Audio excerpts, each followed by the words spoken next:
तो आपसे मेरा सिंपल सा एक सवाल है, आप मुझे बताओ ये जो सारी चीज़ें चल रही हैं एसएससी प्रोटेस्ट को लेके, number of video, shorts, reels, tweets, बहुत सारी चीज़ें आप देख रहे हो। आपकी क्या राय है और आपके अकॉर्डिंग क्या लगता है कि ये सारी चीज़ें क्यों हो रही हैं और किस तरीके से मैनेज हो सकती हैं? आप मुझे कमेंट सेक्शन में कमेंट करके बता सकते हो। बिकॉज़ जिन बच्चों को एग्ज़ामिनेशन हॉल में एग्ज़ाम देना था, वो रोड पे प्रोटेस्ट कर रहे हैं पोस्टर्स के साथ, कुछ रो रहे हैं, कुछ डंडे खा रहे हैं। जो टीचर्स रिस्पेक्टफुली यूट्यूब पे पढ़ाया करते थे या वो मिनिस्ट्रीज़ के सामने रिक्वेस्ट कर रहे हैं। क्या वजह है, आखिर क्या हुआ ऐसी भी? तो चलिए शुरुआत से शुरू करते हैं।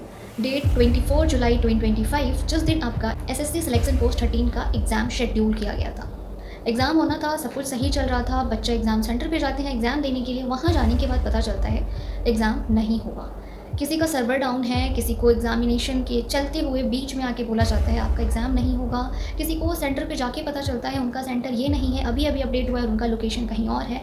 और मोस्ट ऑफ द बच्चों के जो लोकेशंस हैं, सेंटर है, वो उनके एड्रेस से 300-400 किलोमीटर दूर, वो इतनी दूर ट्रैवल करके आते हैं। फिर उनके साथ इस तरीके की सिचुएशन होती है। मतलब इमेजिन करो, सालों तक वेट किया, सालों की मेहनत, और जब फाइनल रिज़ल्ट का टाइम आया, जब उन्हें अब फाइनली उस स्टेज पे पहुँचे कि अब उन्हें अब एग्ज़ाम देना है और गवर्नमेंट जॉब मिलेगी, उस वक्त ये सारी चीज़ें हैपन हो रही हैं। भाई नहीं होता इतना पेशेंस किसी में, फ्रस्ट्रेशन बच्चों का, टीचर्स का, ये सबका जायज़ है। हुआ ये कि ये सारी चीज़ें होने के बाद हैशटैग मिस मैनेजमेंट, जो कि सोशल मीडिया पे बहुत जल्दी वायरल होता है, वो वायरल होने लगा। एसएससी मिस मैनेजमेंट करके हैशटैग्स वायरल होने के बाद सिचुएशन यही नहीं थमी, क्योंकि अगर ये सारी चीज़ें हैपन हुई, मिस मैनेजमेंट हुआ, तो अगर मैनेजमेंट हमारा एसएससी का सही होता तो एग्ज़ाम रिकंडक्ट हो सकता था, डेट शेड्यूल हो सकती थी, वो अपने आप खुद सारी चीज़ें कर सकती थी। जिस तरीके से वो एग्ज़ाम सेंटर पे जाने के बाद नया एडमिट कार्ड रिलीज़ करते हैं, वैसे वो नया नोटिस निकाल सकते थे, सारी चीज़ों को मैनेज किया जा सकता था, बट ऐसा नहीं हुआ।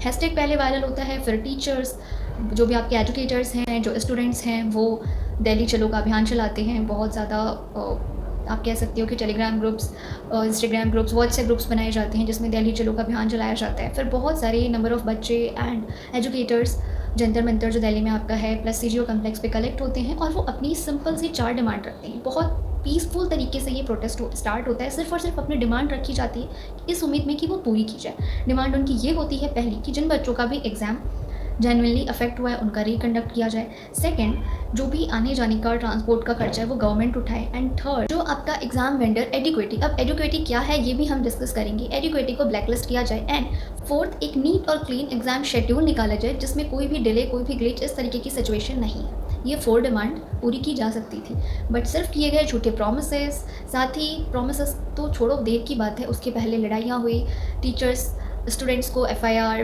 पुलिस की डंडे, लाठी, धक्का मुक्की, ये सारी चीज़ें, वो बच्चे जो बच्चे गवर्नमेंट जॉब में, एक मिस मैनेजमेंट की वजह से ये सारी चीज़ें हैपन हुई। अब हम बात करें एडुकेटी है क्या। एसएससी का जो एग्ज़ाम था, पहले आपकी टीसीएस कंडक्ट कराती थी और अभी इस ईयर एडुकेटिव को एग्ज़ाम कंडक्ट कराने के लिए दिया गया था। अब यहाँ पे ऐसा क्यों किया गया? जब सब कुछ ठीक चल रहा था तो क्यों किया?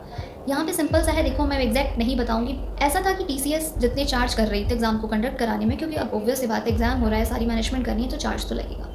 एडुकेटी ने कहा वो कम में ही सारी चीज़ें कराएगी। इस वजह से एडुकेटी के हाथों में आपकी पूरे एग्ज़ाम की जो जिम्मेदारी थी वो दे दी गई और कम में कराने का नतीजा हम सब देख रहे हैं।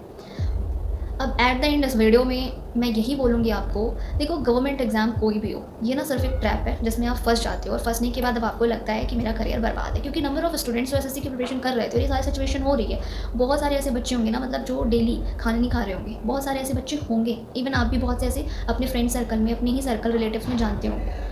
देखो, गवर्नमेंट एग्ज़ाम की प्रिपरेशन करना, पैसन होना गलत नहीं है, क्योंकि हम में से ही कोई एक बच्चा निकलता है जो आईएएस बनता है, कोई पुलिस, तो जितने भी ऑफिसर्स हैं वो हम में से ही कोई एक होता है, लेकिन लाखों में से कोई एक जाता है। सिलेक्शन रेट अगर देखिए तो 0.01% है ना। तो ऐसे में अगर आप भी किसी गवर्नमेंट एग्ज़ाम की प्रिपरेशन करो, बहुत अच्छी बात है, गट्स चाहिए गवर्नमेंट एग्ज़ाम की प्रिपरेशन करने के लिए भी, बट अगेन आपको साथ में खुद को फाइनेंशियली इंडिपेंडेंट भी करना होगा, क्योंकि देखो एट द एंड अर्निंग ही करनी है गवर्नमेंट जॉब करके भी, और अर्निंग ही हमारा मेन मोटो है, हम जो भी कर रहे हैं, राइट।